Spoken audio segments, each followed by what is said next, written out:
Hi, how you doing? This is John, and welcome to John's Logbox. I'm here live with Graham Nolan, the legendary comic book artist and writer. Can't forget you write, too. That's true. Thanks for having me on, John. And thanks. Graham and I were talking for about 10 minutes before we went live, and I wish we turned the camera on. We were telling some fun stories, but he was calming me down. I was starstruck, so he graciously calmed me down so I don't look like a fool, which I still do. But thank you for coming on. Plenty of time. Oh, yeah, there's still time for me to look like a fool, yes, and it usually happens. So thank you for coming on. I got to say I'm a big fan, and I know you're probably tired of Bane and Batman stuff, but I wanted to say one of your works that doesn't get enough attention right here. Oh, yeah. One of my favorite pieces that I did in my days at DC.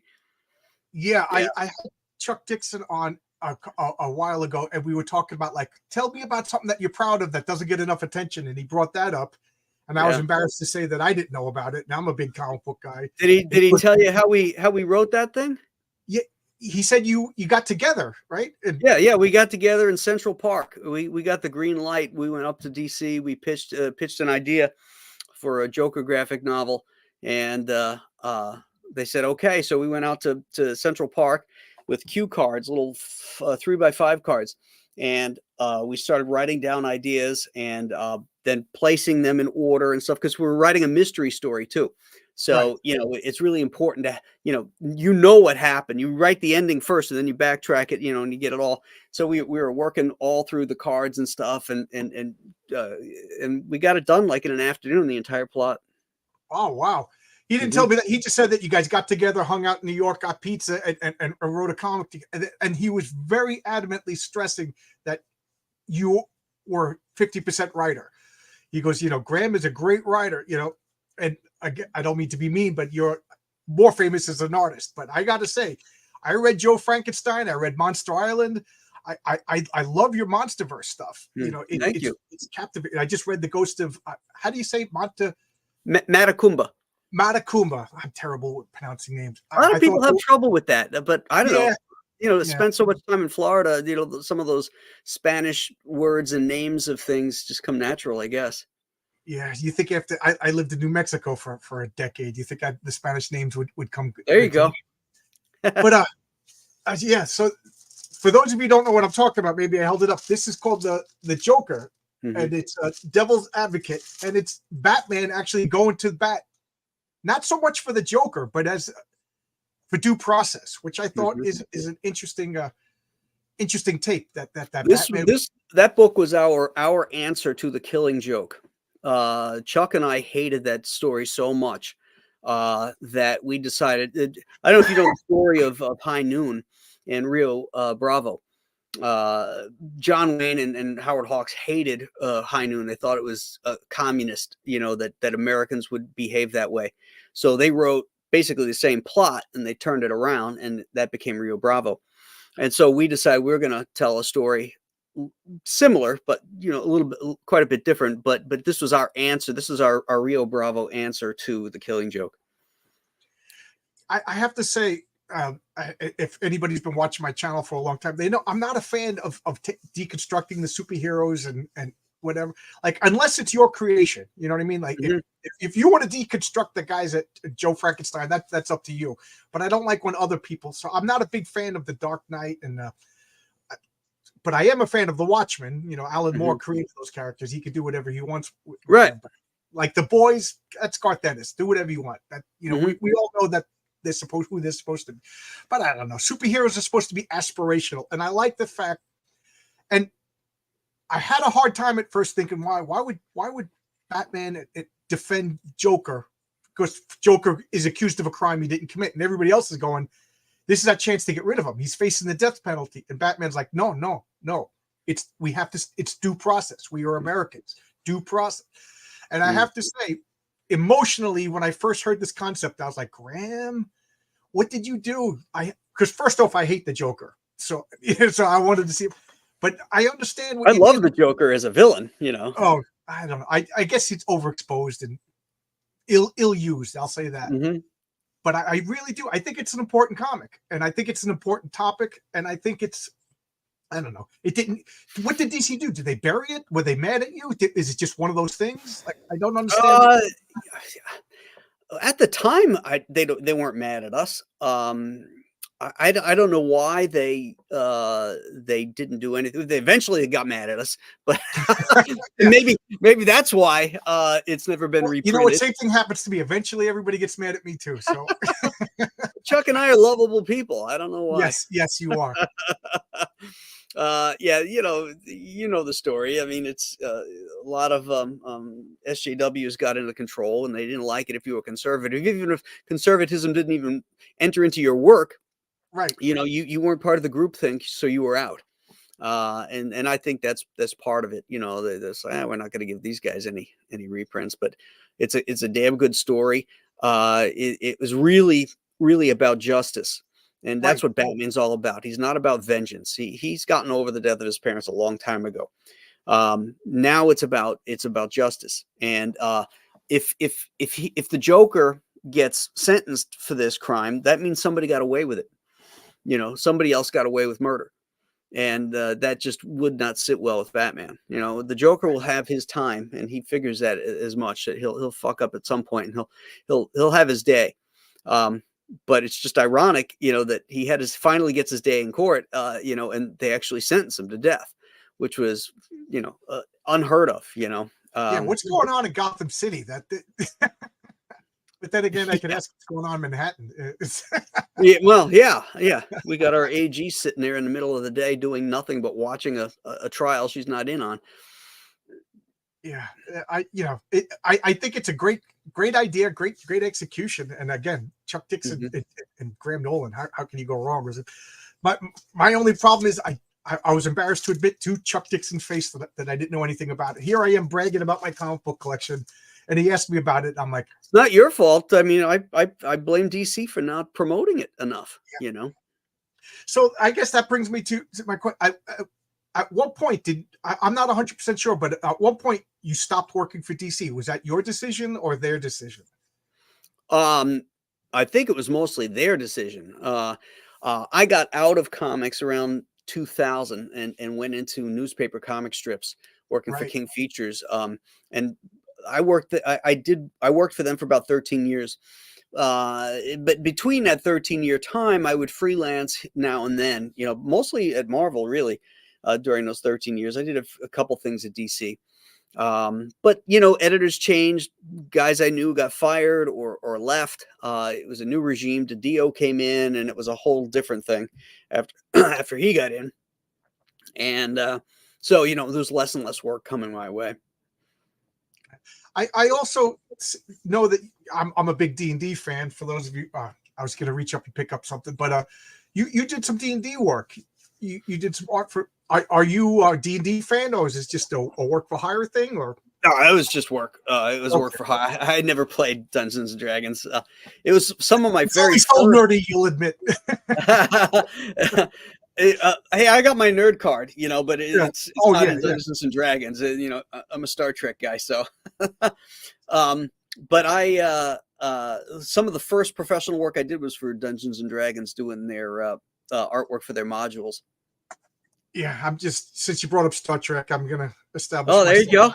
My Star Trek credentials. I saw the other day you were doing a live video. I was in the chat. I don't expect you to remember, but The Cage is my all-time favorite Star Trek episode of all time, of any iteration. I tell you, really, my first crush was Susan Oliver. Oh my God, did I? And as I dabbled with drawing. All of my women look like Susan Oliver. They say that an artist draws what they find attractive. Will Eisner found Rita Hayworth attractive. And I drew Susan Oliver over and over again, unconsciously. Okay. Yeah, that makes sense. Yeah, I mean, next week, next Tuesday, we're going to be doing Where No Man Has Gone Before, and then we get into the regular series. We start with the Corbomite Maneuver. That's the first of the regular season that was filmed, and we're going in order of how they were filmed, not how they aired. Okay. Yeah. You see, because that's you got me geeking out on Star Trek there. But the Corbomite Maneuver is the one episode where Uhura has the gold. Yes. And it freaked me out because comic book people are obsessive people. You know what I mean? So but I didn't know that it was the first one filmed. So that makes sense that they didn't have the costumes down. And yeah. So it's also the first appearance of Dr. McCoy too. Oh, okay. All right. Yeah. That makes sense. And when No Man Gone Before is my second favorite Star Trek. I get, those two pilot episodes, there's lightning in a bottle. Not that I dislike anything else, but there's something about that primitive look of those first two episodes. And why I can't think of the man's actor, the actor's name who gets the power in the first episode. Oh, Gary Mitchell was the character. Right. I was going to say Gary Mitchell. Yeah, that's the character. Yeah. What a great performance. I love there's this blonde woman that is standing next to him, and then when the ship crashes, he just puts his arm around her. Yeah. It's just so cool. I don't know. He's just so cool. Even before he gets the powers, he was the Mac. I don't know. There's a fan film called Gods and Monsters, and the premise of the fan film, and it stars all of like Chekhov and all the surviving members of Star Trek. Yeoman Rand before she died. Yeah. And the premise is that Gary Mitchell and Charlie 7 or Charlie X. Charlie X. Charlie X are basically battling. And it's, battling through the cast. It's better than half the Star Trek movies that ever came out. That's a cool premise, though. Yeah, it is. It's worthwhile watching. Lieutenant Nichelle Richards is in it. Not Nichelle Richards. Nichelle Richards is in it. A lot of the surviving Star Trek members up until 10, 15 years ago were in it. Right. Of course, Bill Shatner. Now, have you ever met Bill Shatner? No. Oh, I'm afraid to. He's so mean. I want to meet him. I did a convention with the proviso that I got to meet him, and that was part of the Lockwood. I couldn't remember the name. And before I got to meet him, he got up and walked out. He got into a tiff with the people running the show, and he ended up leaving before I got to meet him. So I was pissed. I did this show with the proviso that I get to meet him. Yeah, it sounds like typical William Shatner, though. Yeah, I love the guy. He's a Renaissance man. I think I'd get along with him. I think so too. You both that, like, I don't know, like man's man, cigar smoking, have a whiskey in it. You know what I mean? Yeah. I think we get along. Yeah. I'd like to pretend I'd get along too. It's funny because there's I think I asked you this on Twitter. I'm not sure if you remember, but I went to the movies a couple of months ago rather, and there was a man outside smoking a cigar that I swore was you, and I was convinced that you lived near me. So I'm like, telling my wife that's Graham Nolan. Yeah. Do I say hello? Do I say hello? And then I'm like, well, how often am I going to meet Graham Nolan in the street? So I went over and I said hello, and I started talking with the guy. And then when I started mentioning I like your work on Batman, he realized that I was mistaken, and then politely goes, I don't think I am who you think I'm like, yeah. So that's funny. So I told you that story on Twitter, and you're like, nah, that wasn't me, but thank you. Well, the takeaway is that there's two guys that handsome in the state of New York. I'm about to say that. And that's what I said on Twitter. I said, well, just so you know, there's another handsome man out here in Long Island. Yeah.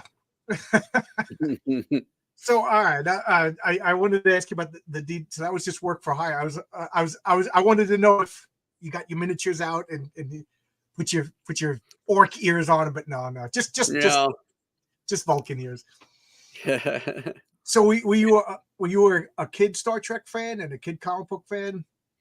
Yeah, I got into Star Trek. I think it was probably 1975 when I discovered it, through the reruns, and it was really hot at the time. Through the early 70s, I knew about it and I read about it because I was a monster kid reading monster magazines, and I'd see Star Trek stories because there's always that intersection between comics and Star Trek and monsters. And so that's where I probably first saw it, but then I started watching it on TV in the reruns and stuff, and just fell in love with it, and fell in love with, the Captain Kirk character. Ron and I talked about this last week about how, it could have been a cardboard character, but Shatner brought so much to it. He became a fully realized human being, and he was very much a role model for young men. you know, Tell me about it. and, so, if you had a kind of a broken family, my dad wasn't always there. He was an alcoholic cop, Irish cop, go figure. Um, and, I was looking for somebody like that. And I caught this show, and it was, he, was really an inspiration to me. Yeah, absolutely. Hail Brittany. Oh, you know Brittany too? Have you got her No, cookie?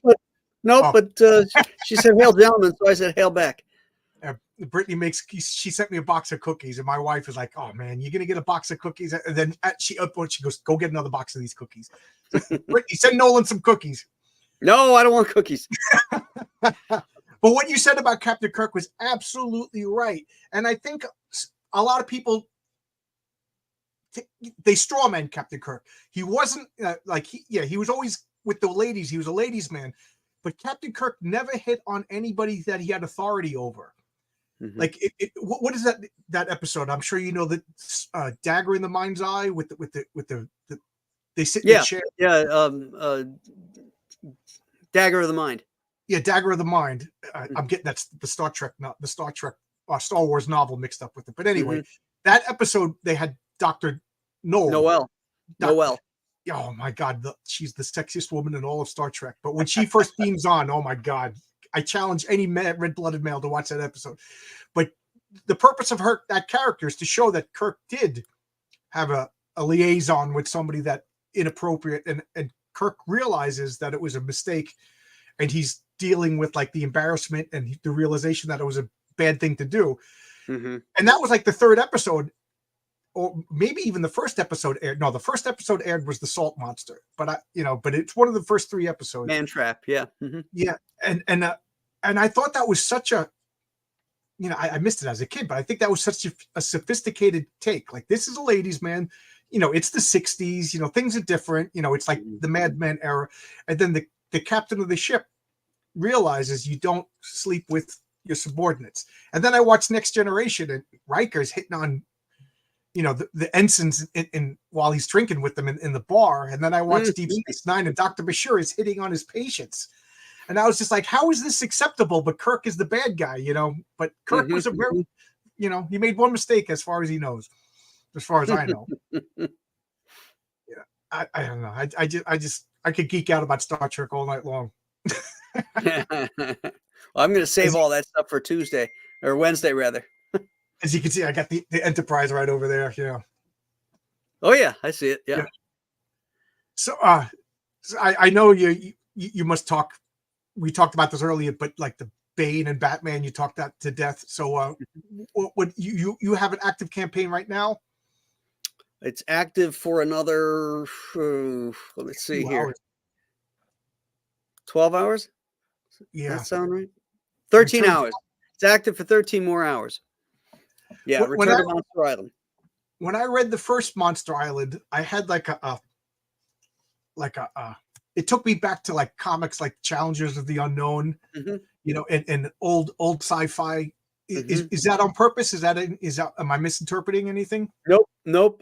It was designed to be like a love letter to the giant Kirby monsters of the pre-Fantastic Four era, and the action adventure of the Great Adventure newspaper strips. My favorite adventure strip was Buzz Sawyer by Roy Crane, and so I mashed up Kirby monsters with a Roy Crane setting to see what would happen, and that's what happened. we got Monster Island. Yeah, I like it. I'm making a comic, and I'm trying to recapture like an older school feel, like a Bronze Age feel. So I take this in the love, but that I mean it. It had a wonderful, like a not golden age, but like a Silver Age feel to it that I really appreciate. I think that comics are missing today. Well, part of that is who you're writing that comic for. I wrote this comic for my daughters because when it first came out in 1998, I was already getting kind of fed up with how comics were going. I couldn't give, my daughters were young at the time in the early 90s, and I couldn't give them DC send me everything they published because I was under contract with them, and I couldn't give them Superman, Batman, Wonder Woman, Green Lantern or Flash, because they were either overly violent or overly sexualized. And it's not something I wanted my daughters exposed to. All I could give them was like the Scooby-Doo books and the Warner Brothers cartoon books that they did, Daffy Duck, that type of stuff, which they were doing at that time, and Batman animated. So I decided I want to write an adult comic that's kid friendly. And so, I looked to the great adventure newspaper strips, because back then everybody read them. The dad would read the strip, he'd read Terry and the Pirates, and the kids would read Terry and the Pirates. President of the United States read Terry and the Pirates on air to people during his fireside chats. So, they were still sophisticated. They weren't, they didn't talk down to you, but they were something that kids could enjoy as well. So that's what I set out to do with the Monster Island books. I'm glad you said that. Anybody who's been watching my channel for any length of time knows that I'm a big fan and proponent of all ages comics. I think, when you say all ages comics, I think the first thing that pops to people's head is, oh, it's kiddie. No, it's not kid stuff. It's all ages. Star Wars is all ages. Star Trek is all ages. I appreciated that when I was a little kid, pretended to be Captain Kirk, and I appreciate it now that I'm a old man, watching Star Trek, learning different subtleties.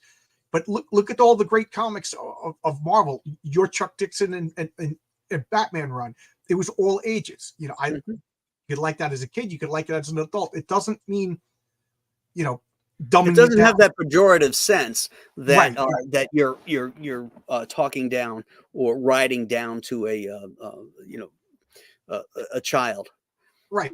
Far from it, because the one thing a child doesn't want to read is something that's written for a child. Especially young, on the cusp of teen years. If they get one whiff of it being a kiddie book, they're like, screw this. They want to read up. They want to feel like they're reading adult comics. But they have to. There's a level there, and you have to hit that level without them even knowing it. So that they enjoy it and make it feel like they're enjoying an adult comic, because you're not talking down to them. Absolutely. I remember Marvel had those Star comics that were children's comics, made for children, like droids and Ewoks and stuff. And, I remember they lost my interest immediately. Of course, by the time that came out, I was aging out of that stuff. But like X-Men, even in like 5th grade, I would read the Claremont X-Men. Maybe I didn't understand every subtlety that he was putting in it, but I still go back to him 40, 50 years later and reread these wonderful. I'm rereading that whole entire 80s Denny O'Neil edited Batman runs right now and picking up stuff that I forgot about or missed. It's just but I'm not rereading anything new. It's not worth it. And you said you got tired. In 2015, I quit cold turkey Marvel and DC. And this was before the real whole political agenda. It was just like disregard for continuity and disregard for the characters, and like whatever this hot new writer wanted to do was what. And it just bothered me. But do you think comics are irredeemable? I'm talking about mainstream comics. Do you think there's ever any coming back? Well, I don't like to say never, because you get the right people in place, then it can come back. One of the problems is that they're corporate run now. They're all just subsidiaries of these giant corporations who really don't give a shit about the publishing end of things. All they want to do is strip mine the IPs. That being said, if they decide that publishing new material is important to them and they get the right people in place, then I think they can come back. But I don't see it on the horizon anytime soon. If knock on the door came, hey Graham, can you come back and do some work? Is that would you say yes to that possibility? Not that I know anything, of course. They couldn't afford me. That's exactly what Chuck Dixon said. Oh, did he really? Yeah, he said the exact same. They couldn't afford me. That's funny. Yeah, because they gave us breadcrumbs for forever. I can't think of any other business where the client is setting the rate. If you go to your dentist, you don't say, well, here's what I'm going to give you for a filling, or to your lawyer and say, well, here's what I'm going to do for you to read this contract. They tell you what it's going to cost, whereas in comics, they tell you what your page rate is. you know, and then you got to fight for it to get a bump up, or, you know, so, you know, I would go in and I would tell them what my page rate is, and they'd be like, what, you know, and I'm like, yeah, you want me? That's what it's going to cost you. And I want full autonomy too. You know, I don't want people getting in my way and instilling a bunch of bullshit into these stories. You know, I'm going to give you great stories, and here's what it's going to cost you, and that's that. So now that that fantasy world is out of the way, because that's never going to happen. They're never That's going to never come gonna up to me and say, "Hey, here's 12 issues of the Fantastic Four. Do what you want." Oh, I I'm would there. love you doing the I'm there. Fantastic Four is my favorite comic property of all time. Oh my god, is that something like in a perfect world? Would you have jumped at the chance to do the Fantastic Four? Absolutely. I've Oh said my that god. many times. You know, what would lure you back? I said unrestricted access to the Fantastic Four for 12 issues. Oh my god. That's what I'd want to do. I Walt Simonson said that the comic book industry is the craziest industry in the fact that experience is a hindrance. You know, he says that they don't want experienced people; they want young, new, untested people. Does that? I mean, I'm not going to argue with Walt Simonson. No, I understand what's Walt's saying, because they don't want to pay them. You know, the more experience you have, the longer you've been around, the higher your page rate. When they can get some young, you know, guy to do it for a lot cheaper. Unfortunately, what you don't have is you don't have a strong editorial base to weed out those cheap good people versus the cheap bad people, because they're getting stuff cheap now, and it looks like they're getting them off of Behance. Right. You Get know, what you pay for. yeah, it's just shit. I mean, there's absolutely no understanding of narrative storytelling. There's no understanding of dynamics of the immersion of the reader into the images. These are just like, it's like every panel that John Buscema did it in How to Draw Comics the Marvel Way and showed you, don't do it this way. That's how they're doing it.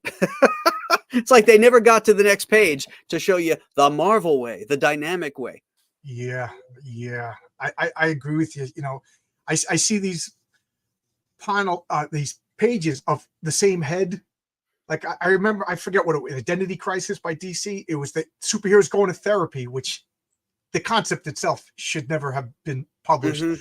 but it's the same pictures over and over again. I'm like, why is this in a comic book? I don't want to read this. Where's the laser beams? Where's the monsters attacking? Where's the spaceships? Mm-hmm. You know, Where's Galactus trying to eat the planet? right. Or sitting in the Starbucks drinking coffee, talking about the nature of their relationship. Yeah. Gene Colan had Black Widow and Daredevil talking about the nature of their relationship, but they were beating up a mugger while they were doing it, flipping over. Yeah. Or swinging across the city, or yeah, you can have all that stuff, but it's a comic book. Why are you treating it like the special effects cost you money? Yeah. Well, because they're writing it for themselves. They're self-insertions. Well, I'll even go one for it, because they're not comic fans writing this stuff. These are just coming in. Yeah, and then Walt Simonson said that he asked Marvel. He said, "Marvel, I'm ready for work if you want me." And they said, "Nobody wants that old-fashioned artwork anymore." Walt said that? Yeah, he said it on Twitter that he was ready to work for Marvel, and Marvel's response was, the newer fans don't want old-fashioned artwork anymore. And I was by old-fashioned, they mean really good artwork. Walt is one of those guys that, I mean, he's got to be 70 years old now, and he's better than he was even 10 years ago. He's so good at what he does. There's no degradation in his skill levels whatsoever. Absolutely. I'd hire him in a second. Oh, if I could have a project with Walt Simonson, you better believe I'd mortgage the house to do it. Oh my God.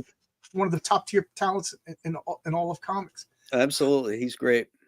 I've been skipping questions because I didn't want to interrupt the flow, but here we have a question from Nick Axe. When you're drawing a page, how do you maintain focus throughout the day, especially later in the day?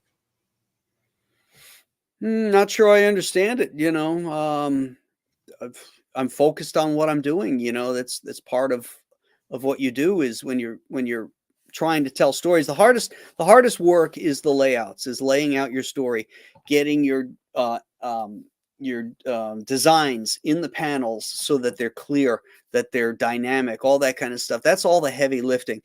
The penciling is really just surface detail. You're just cleaning things up and everything, but all the heavy work and the thinking gets done in the laying out of the story, panel by panel, page by page. And then the inking, that's the fun part. That you put a movie on while you're doing that and you're inking, and I love that. That's my favorite part, because you can go on autopilot, and just go ahead, So that brings the question then, like, you famously collaborated with Chuck Dixon for years, and I know he does a full script. So, like, do you appreciate like a lot of details in the panels, or do you appreciate when Chuck is like, and then Batman throws a punch, you draw it? Yeah, Chuck gives you all the information you need in a panel. He doesn't write it like Alan Moore, where he's Yeah, I've seen there's his 18 cracks in the concrete, and that's just not how it is. The reality is, I believe, like Eisner, that when the script gets to the artist, the story is now the artist's to tell. Now, if the artist is good, he's going to honor what the writer had put down in there and do his best to make it better than the writer wrote it. That means changing angles, changing panels, adding things into it that weren't there, that's the artist's job. But to still have the feel of what the writer was going for and enhance it. So that's the way I approach every script that I get, whether it's from Chuck or anybody else, is that, it's mine now. I really am not gonna call anybody and say, here, I'm changing this, or unless I have some doubt about it, like he was going off someplace else with it. But most of the time is I'll add panels or subtract panels or add things into it or take things out of it. Whatever it is that's going to tell the story the best and most dynamic way, that's what I do. I know I keep bringing up Chuck because you two have been so famously associated, but he said, when you give something to Graham Nolan, he goes, just say yes, just say, here you go, Graham. And when it comes back, just trust him. He's a consummate professional. And he kept saying he's also a writer too. So his instincts are right on. I don't argue with Chuck. That's very kind. But I'll tell you, Chuck and I have this great relationship because we've worked together for so long. We're longtime friends that we're completely honest with each other. So we're working on the first issue of Bane Conquest, and I had this great splash page, and I put this circular insert panel in there, and I sent the pages off, and I saw to Chuck, and he says, yeah, this looks really cool, but I hate circular panels. And I said, what's wrong with circular panels? Kubert used them all the time.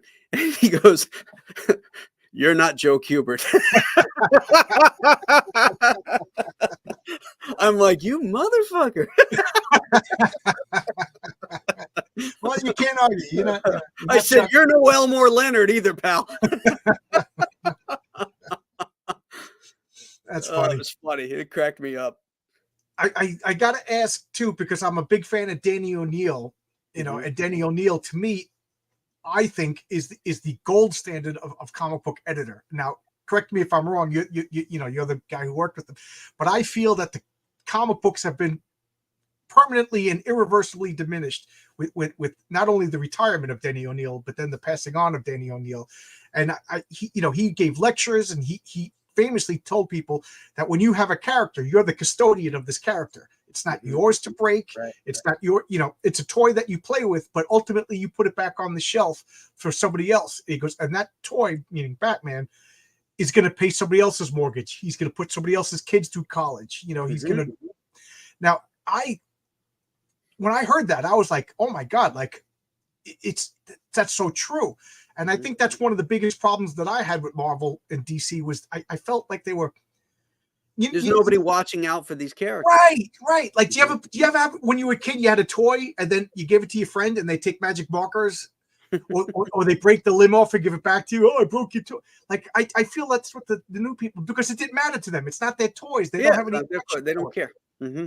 So do you agree or disagree with my long-winded assessment of Danny O'Neill? And what's it No, like? I mean, no. Denny was definitely the gatekeeper of all things Batman. You know, Right.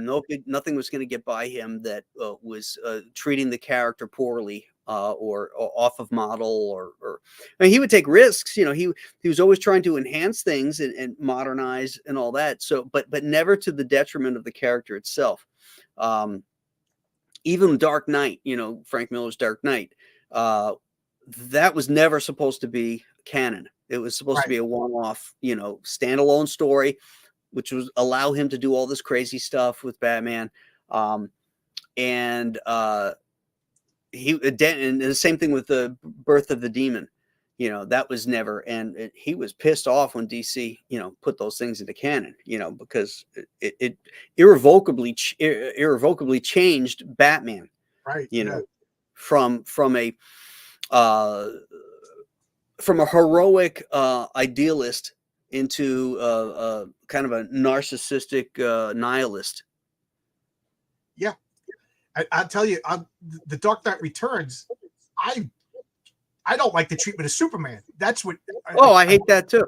He was Oh my God. I anti-Reagan. remember even as a kid Yeah. reading it. I was like, I don't want to read this because Superman is supposed to be he's dad. He's super dad. He's the one we all look up to, even Batman. And then they turned him into a stooge of the government. I was like, Yeah. you know, and I'm a big Frank Miller fan, you know, so that to me is like the one misstep of his career. I always felt this way, that Frank Miller never understood Batman. He really got Daredevil. Right. He took defined Daredevil as a kind of a third string Spider-Man and Right. turned him into Mickey Spillane meets Will Eisner. And it was perfect. It was great. You know, but then he tried to do that with Batman, and it's a different animal. And Yeah. I just never felt that it connected. And a lot of people, you know, argue with me about that, and they say, Batman is you know, he's crazy, and you know, and this is the kind of thing he would do, and but that goes against the heroic ideals of superheroes in the first place. You know, it's not real life. I hate to tell you this, it's not real life. You know, Yes. you can only apply so much reality, and with superheroes, the more real you get, the sillier they become. I totally agree. You know, you have to have a suspension of disbelief for some of this stuff. And I remember talking to Denny one time about I was thinking too much and realistic. I said, "How does the Batmobile get through the city?" You know, I mean, you know, he gets a light up in the sky, and all of a sudden he's stuck in traffic trying to get across the bridge to get into, you know what it's like trying to get to Manhattan. You know, That's funny. yeah, and I said, well, shouldn't he have like a hydrofoil, you know, where he could go over the cars and stuff? And I actually wrote a hydrofoil into into a story one time just for that reason. But Denny explained to me, you know, it's that suspension of disbelief. You know, the streets are always clear for Batman. You know, Right. You just have to accept that. It's funny that you said that. This is just totally. But do you remember the Superpowers line of action figures that came out? I guess in the late 80s, early 90s. But they had a Punisher van, and it was a big black van with a skull on it.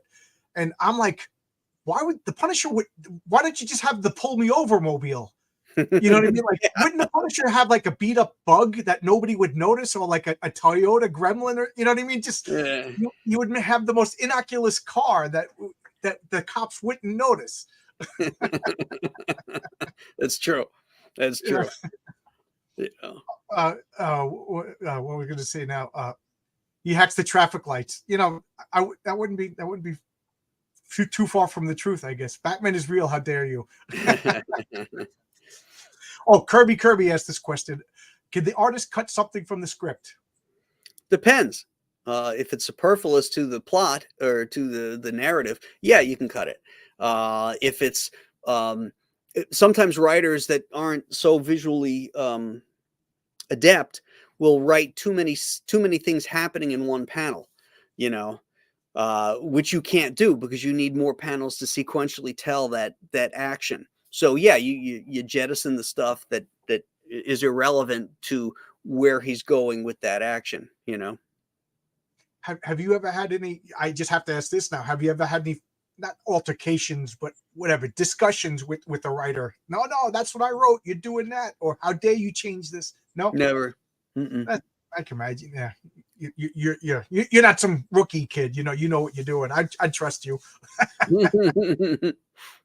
Now, now that you're doing well, I know Joe Frankenstein you're working with Chuck, but most of your MonsterVerse stuff you're writing, you're drawing it, and these are all your creations. And correct me if I'm wrong, but I thought you said that monsters were your first love, and then superheroes later. Oh, okay. Yep, that's true.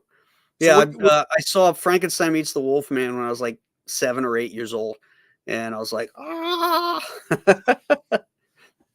Did you? I look at it now; it's not a great movie, but you know, it was my love of Frankenstein. No. So, what is your favorite classic monster now? I gotta ask. Frankenstein. Oh, Frankenstein's your Boris favorite? Karloff, 1931 Frankenstein is the best. Oh, okay. Yeah, I remember growing up watching them with the giant ants. Oh, I love that movie. Yeah, isn't that great? Yeah. There was my all-time favorite movie of anything. If somebody says, "What's your favorite movie?" without a doubt and without a hesitation, I go, "The Thing from Another World," 1951. Oh, really? I can watch that movie any day. I love it. It's a perfect film. Okay, let me ask you this now that you made, because you said The Thing and made me think. What do you like better, the original Thing or the remake of The Thing? Well, since the original is my all-time favorite movie. Oh, the same movie. Jesus Christ, am I retarded? For some reason, I thought the original movie was called What Goes... Who Goes There? Yeah. Well, the movie, that's what the book That's called. the novel. Yeah, that's the novel. Yeah. John I don't Campbell. know why I had it in my head that was the original title. I remember that we used to watch that movie. It was on the 4:30 movie on Channel 11 as a kid in New York. Oh, WPIX, yeah. WPIX, which is also where Star Trek was rerun, right? Yeah. 7:30, right after dinner. And then it was dinner, Star Trek. Dinner, The Odd Couple, Star Trek, bed. And we used to watch the original Thing, and we used to call it the Carrot Monster. Yeah. Yeah, the Carrot Monster. Man, I'm embarrassed that I got the title of that movie wrong. I'm going to dwell on that for the next 2 months. I embarrassed myself for the Grand Nolan. I mean, the Carpenter remake is closer to the book in the way the creature is portrayed, the names of the characters; those are all out of Campbell's book.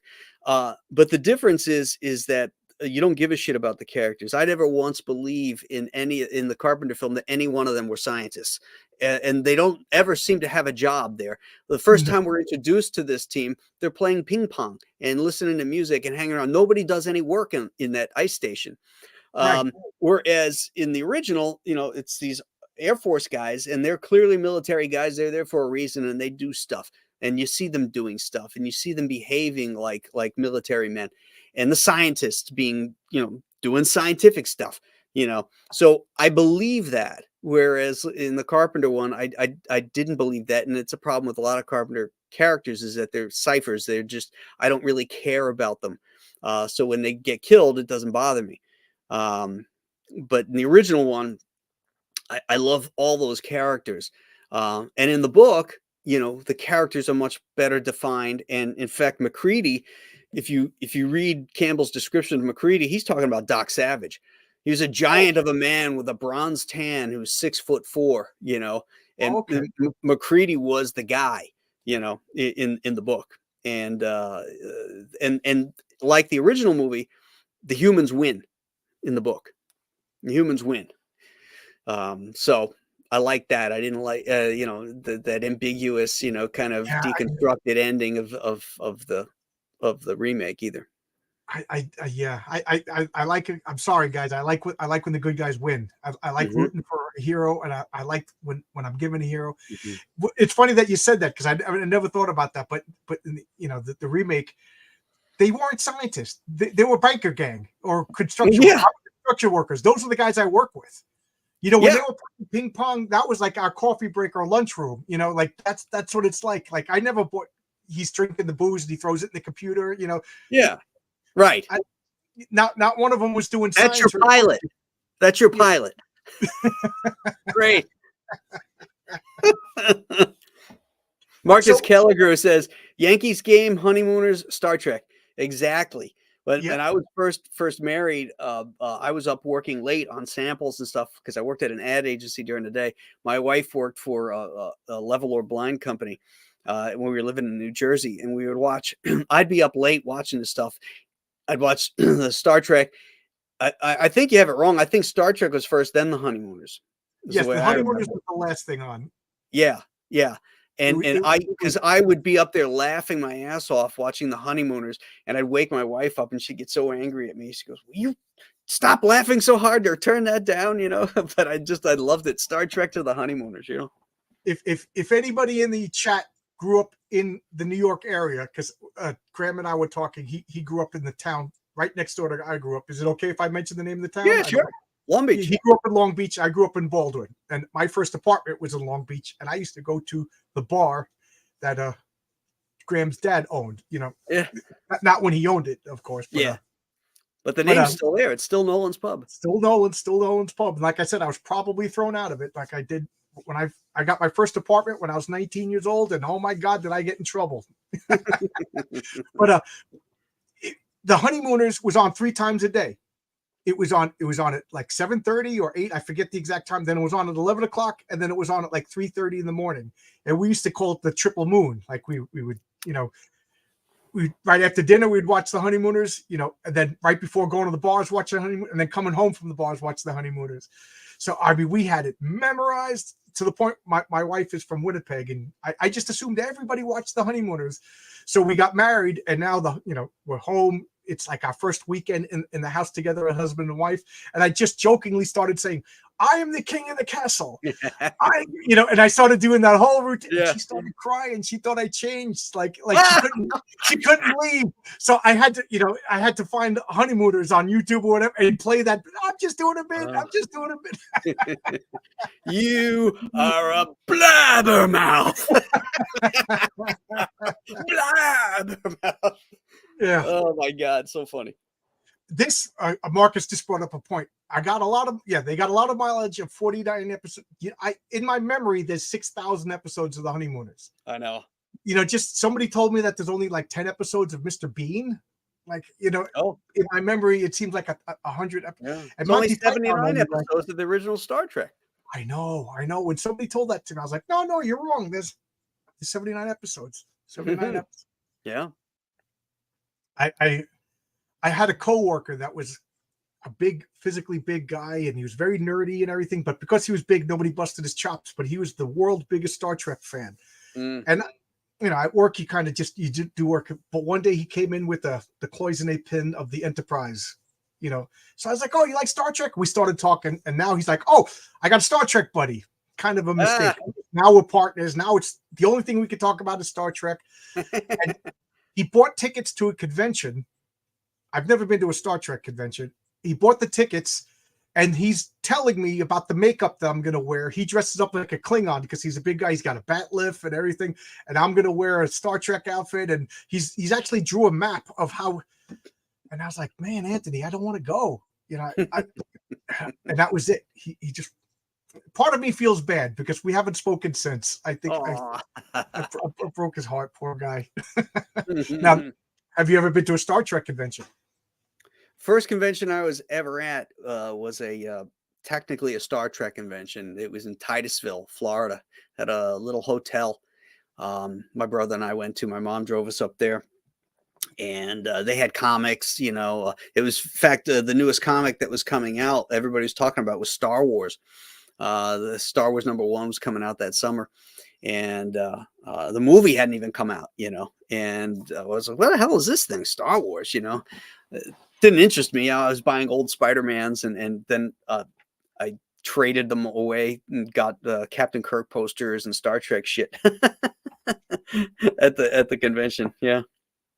Were you a Star Wars fan? Not really. I mean, I liked it. It was kind of cool, and I wished, my Star Trek TV series had those kind of effects. But again, it was about the characters. Captain Kirk made them all look like sissies.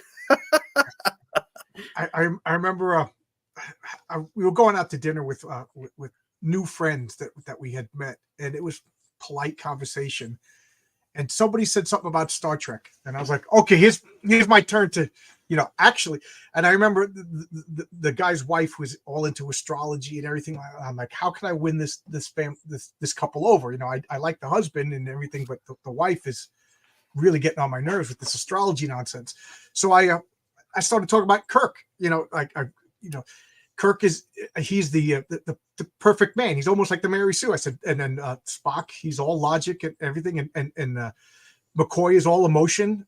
So it's like the devil and the angel on the shoulder sitting, and Kirk represents, and I said, Gene Roddenberry, he planet Vulcan was this astrology symbol, and McCoy was this astrology symbol, and then Kirk, was the symbol, was the big, the midpoint of these two emotion and logic. She was like, "Oh, really?" Right? And it's funny because this has been like 6 years ago, and she's now a Star Trek fan. So I think I did a good job and won over this couple. Nice. Yeah. I've been pushing Star Trek for years, and I'm so glad that you're an original Star Trek fan. I understand people today, young kids, they watch it for the first time and it looks hokey, but I understand that, with you kids in your modern sci-fi. Speaking of which, last week I started watching Space 1999 for the first time since its original run as a kid. I don't want to poison your opinion. What do you think about that? You must have watched. I've always thought it was boring. The first season was very, very sterile and boring. I wanted to love it. Martin Landau's character was sort of a stuffed shirt, no real personality. Again, everything's in. Well, how does he compare to Captain Kirk? To me. He was, then the second season they brought in Fred Freiberger, who was the third season producer of Star Trek, and everybody knows the third season sucked of Star Trek.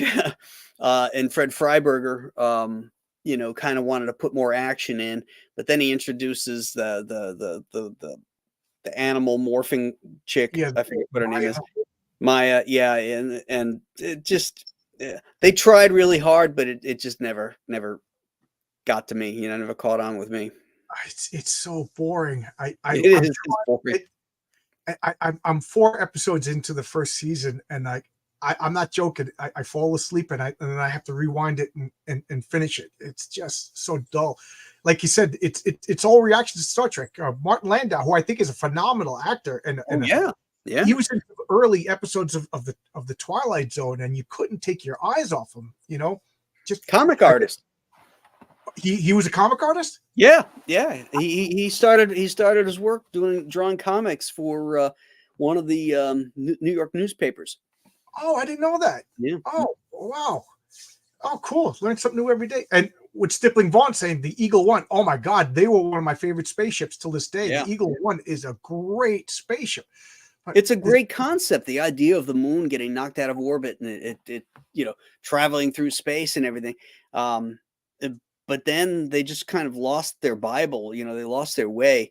Like, oh, now it's going at warp speeds and stuff, and it's going into dimensions. It's like, how does that happen? It can't speed up or slow down without an outside force affecting that. Yeah, they had the last episode I watched. They went through a black hole, but it's like they sent the Eagles out for survival ships, and then nothing happens on the survival, and then it just catches up to it. It's like, why'd you even have that subplot in it? I just thought it was poor. And then Barbara Bain is a piece of wood. And she. Oh yeah. So boring. Yeah, she's not even great to look at, and not even great to listen. So I got to ask you, because you're one of my favorite comic book artists of all time. Who are some of your favorite comic book artists? Who do people you go? Oh my God. That list always changes, but it started with John Romita, Jack Kirby, John Buscema, Kurt Swan, Irv Novick. Those are the guys drawing the comics that I liked reading at the time. Then I learned about Will Eisner and Joe Kubert and Alex Toth. And then I started learning about the great comic strip guys that inspired those guys. The Milton Caniff schools, the Roy Cranes, the Hal Fosters, and the Alex Raymonds. So then I went back and studied those guys. So I like all that stuff. There's so many that forms the amalgam of how I approach comics. Yeah, you just mentioned like that was just like the who's who of comic book legends. That was awesome. Yeah, Mm. yeah. And what about writers? Like, is there who do you like working with, or who are some of the writers that maybe inspire your writing? Um, Chuck is a huge influence on me because I've worked with him so much. I've been able to deconstruct how he tells stories on his scripts and stuff. But most of the writers that influence me are not comic writers. You know, I love Elmore Leonard. I like Okay. um, Carl Hyacin. I like John D. McDonald. I like Ernest Hemingway. Oh Uh, yeah, yeah, these are the writers that I like to when I read their books. I imagine stuff as comics, how they create characters and stuff like that. yeah, yeah. Is it fair to say that you're a man's man and you like these man's man kind of writings? Yeah, I would say so. Yeah, Yeah. I yeah. see the pictures of you out chopping wood and smoking your cigars, and I love that photo that But that you have of you guys all sitting around the table with your steaks and cigars. You know what I mean? I'm like, oh, at New that's the Jersey Comic or Garden State Comic Fest. yeah. Like I look at that and I'm like, that's what I want. That's what I want to aspire to be. Chomping your cigars, you smoking, eating Yeah, your, and then I drinking look at the bourbon. Marvel writers' room, and they're like, you know, with their lattes and Yeah, hunched shoulders. I don't know yeah. how the mighty have fallen is all I got to say about that. I look at one of my favorite pictures is a shot of John Severn, probably from the 1950s, and he's got a page on his drawing board, and he's holding a 1911 45 in his hand, and he's got a pipe in his mouth, and he's drawing this, and that's not a plastic toy No, 45. That's the real deal. That is a 1911 Colt model 45 caliber pistol he's holding. It's like that's so cool. the picture that I used to promote this, it's you with the eagle and the cigar, and that's a Thompson submachine gun. Is Yeah. that is that yours? No, it's not mine. But I shot it that day. Oh man, Yeah. I've always said that one day when you know that I'm successful when I get my Thompson submachine. I've always won, and you know where it started from a piece of the action Star Trek. Yeah. The choppers. Yeah, that's ever since that episode, I've always wanted that. What a great gun. Yeah. Oh, it's great. It's like shooting a bag of cement. I mean, it's a heavy thing, and it's shooting heavy 45 slugs. It wasn't my favorite gun to shoot because I was at a range out in the desert in Arizona where I picked all these different machine guns to shoot, and that was one of them that I picked. But my favorite one of the day was the modern day M4. I mean, that thing is so accurate. There's no kick on it. It's so fast. It's just a gorgeous weapon. Oh, cool. When I lived Yeah. out in Albuquerque, once you like Bernalillo County is where Albuquerque and then a couple other smaller suburbs were. Mhm. But once you left, it was like Mad Max. When you watch Mad Max, you just driving through wasteland, and all of a sudden there's a population center. That's what it's like out there in Arizona and New Mexico. So Yeah. once you leave Bernalillo County, there's like no rules. The signs literally have bullet holes in them. So we would pull out into the desert and just go shooting. You just find, we weren't crazy or anything. These are guns after all. You got to have safety. So we would find like a big dune that was big enough. So you had a backdrop. Yeah, and we would find like other people doing the same things, and it was like, hey, let me shoot your gun. Let me shoot your. You know how gun people are. We want to. Mhm. Oh man, we were shooting machine guns. Old muzzle fire guns that like they show. Yeah. Old cowboy guns that like break off like this. Yeah. I forget the name of the term, but it was so much fun. Breech loader. Breech loader. And when I lived out there, I was buying guns like you couldn't believe. But when I moved to New York, I had to sell them to friends because we don't have the right to defend ourselves in New York. That's right. Speaking of which, it took me 2 years to get my pistol license. Yeah, I got mine back in the 90s, but it was a target pistol license, which meant that you had to have your ammunition separated from the weapon if it was in the car, and you had to be going to or from, a place where you're shooting. But then I upgraded it to a unrestricted carry permit, And once Kathy Hochul, who is now our governor, used to run the Erie County clerk's department, and Oh, she she's was. from your area? Oh yeah, thank you. She's your fault. I'm blaming you Yeah, personally. yeah. She was a complete disaster as a clerk, and now she's the governor. But the new guy that came in, Mickey Kearns, he runs it very efficiently. The DMV runs really smooth. The pistol permits go out. He's a Democrat too, but he's efficient, and that's all you can ask for any of these guys. Just do your job. But oh my God, she was a complete disaster. She was inept. Yeah, I've been waiting for it was like 18 months at this point, and I'm being patient because I'm like, all right, it's New York. I know it's going to take a while. They're trying to wear me down. That's what they're trying to do, and I'm too stubborn to give up. So finally, I was just talking to a coworker, and he goes, "Oh, I didn't know you were trying to get you." My brother's the cop that runs the office. I was like, "Really?" He goes, "Yeah, he's literally the senior officer in the licensing department." He gives them a call up. I don't know if it's a coincidence or not, but a week later, I got this guy calling me up and like, "Hey," so I go down. And I'm an idiot. I don't claim to be intelligent. And also, they're fingerprinting me. And I have to say something. I'm like a little kid. I think of something. It comes out of my mouth. There's no filter. So I'm like, okay, cool. Where do I go to get my fingerprints to get my freedom of speech?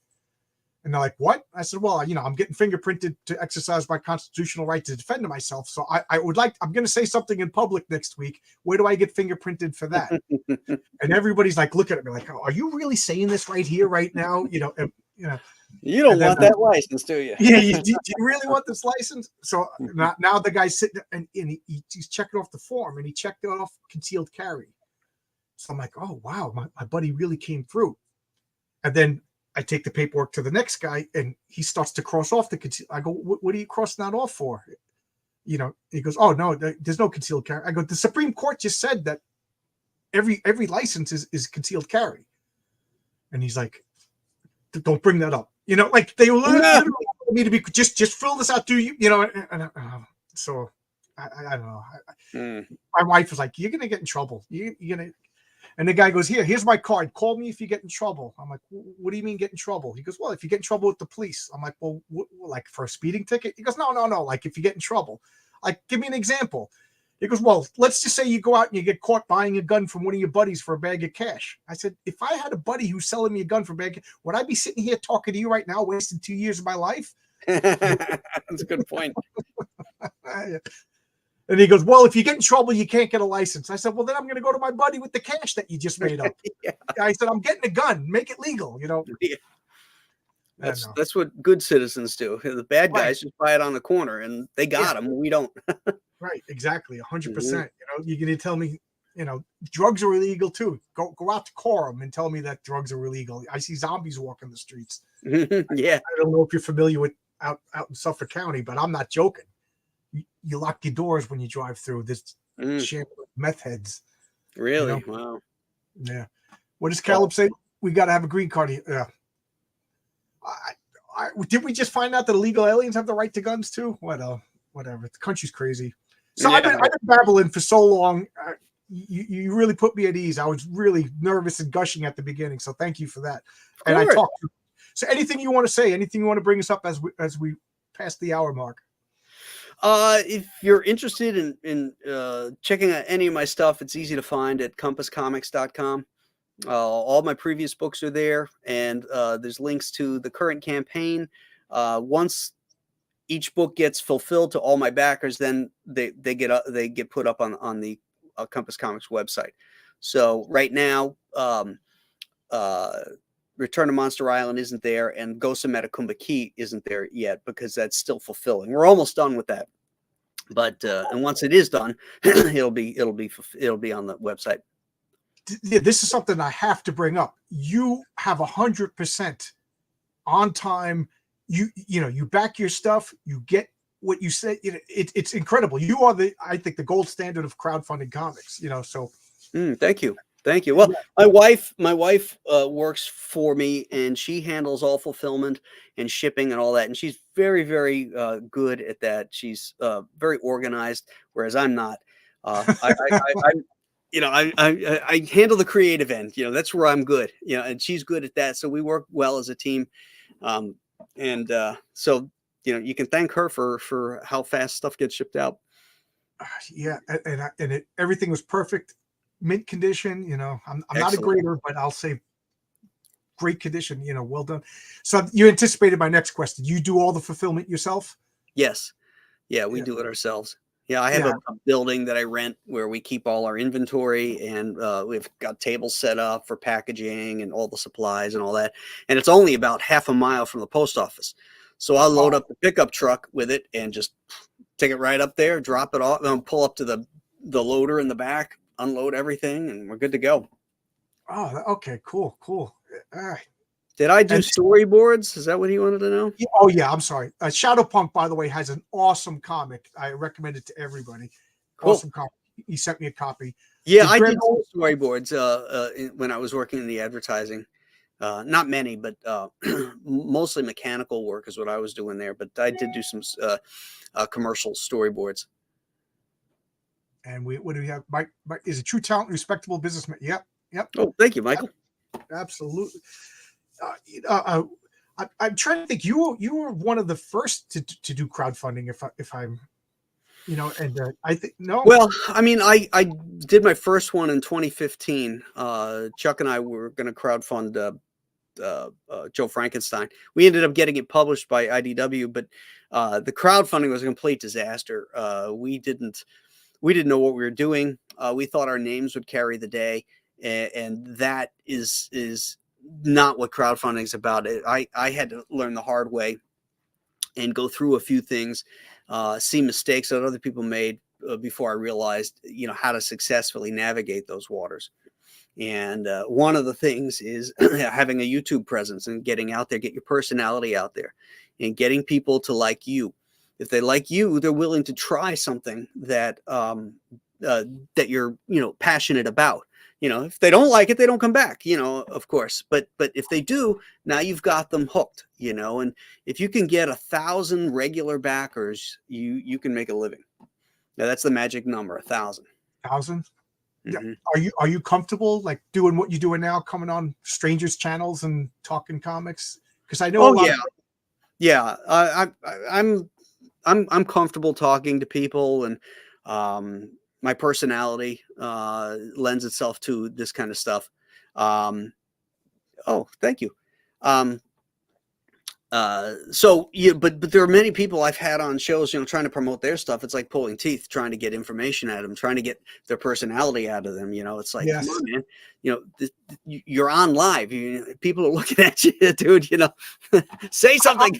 I'm an extrovert. You throw me into a crowd of people, and I'll start talking about something. You know what I mean? I'll figure out a way to talk. I think I got the gift again. Maybe I'm wrong. Mm-hmm.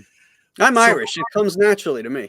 My mother's maiden name was McNally. Now everybody's gonna hack into my credit cards, but no, I don't use it as a password. But so I'm Irish and Italian, and we eat, we drink, we party, whatever. And you fight.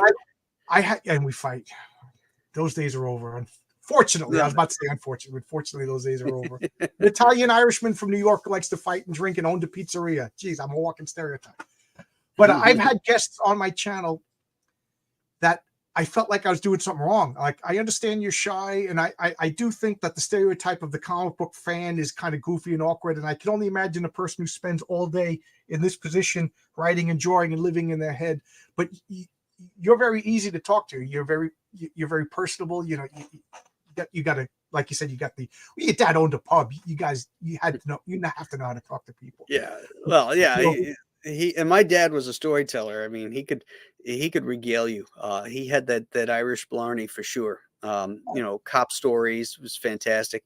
And I get that from him. My brother too. My brother is good at that kind of stuff too. We can light a room up if we had to. My mother used to make. Do you remember the Dave Allen show at all? Dave Allen. He was an Irish comedian. It came on after Benny Hill. Otherwise, I never would have watched it. Oh, okay. But he would basically sit in a chair with a drink and a cigar, and he would tell stories. And he was an Irish guy. And my mother would tell, because I never met my Irish grandfather. He died before I was born. But that's what he did in Ireland. He was a storyteller. He would get on stage and he would tell stories. And and my mother did not have the gift of gab. But if my mother told you a story, you would rather just get the beating. Mom, Mm. just, but my brothers, my sisters, oh my God. My wife, she goes, when your family gets together, it's hysterical, but it's stressful because she goes, you can't compete. So she just shuts down, and listens, Thanksgiving dinner at my house. It's half circus, half eating, I get it. Yeah. Oh, who's calling me now? And what do they say? Genuine Comics is your books are quality, and Genuine Comics, Perfect 10 is a gem of a comic. Irish and German, a very precise drunk. Those are my daughters. My wife's German. So Your daughters, I assume they're adult now. yeah. Did they grow up reading comics? Are they? Yeah. I know you tried to give them. Yep. Not all of them. My oldest one really got into it, and she ended up going to SCAD to study, sequential art and stuff. Oh, cool. The other two weren't really into it at all. Oh, are you a grandfather at all? Because I I'm just am. curious. I became a grandfather a month and a half ago. Oh, congratulations! Thank you. Congratulations. Oh, okay. So they're too young to. I was going to ask if your grandkids are into comics because my nieces, Yeah, but I'm working on her. my nieces and nephews don't even know what comic books are. I tell the story. I have some kid-friendly comics, like made for children comics over here that I give to friends when they bring their kids over to keep them entertained, so they don't touch my comics. And they just look at it and go, "What's this?" Yeah.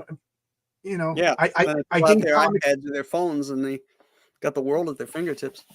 Right. I gave one of my niece's kids, so I guess great a Batman, animated series comics.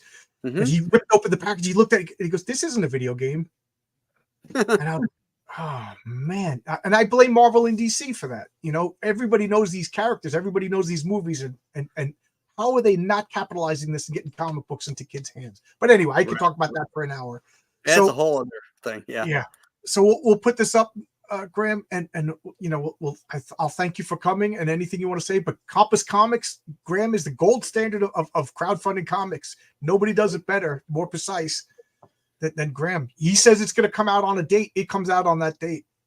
Something If tells it me doesn't, you'll know about it because I'll let you know that this happened, or there's a printing error, or printing problem, or whatever, didn't meet quality standards, whatever it is. I'd let you know. So that's the thing. I always try to keep you in the loop. I trust you. I trust you, and it's I'm a fanboy, meaning I instantly buy anything that you put out. Thank you, John. It's just quality. And thank you for coming. I really appreciate it. I had a good time. Good. I don't know if my nervousness and fanboy gush got not at all. Oh, thank you. You chilled. You chilled. You're good. Yeah. You guys should have seen us before we went live. I was like, I turned it to Ralph Cramden. Cranmar's delight. But thank you. And remember, it's all about comics, ladies and gentlemen. We all here for comics, and I know I love comics. Thank you, Neil. Thank you, Graham. Neil. You're welcome. I guess I am more nervous than I'm. Thanks a lot, everybody. See you, chat.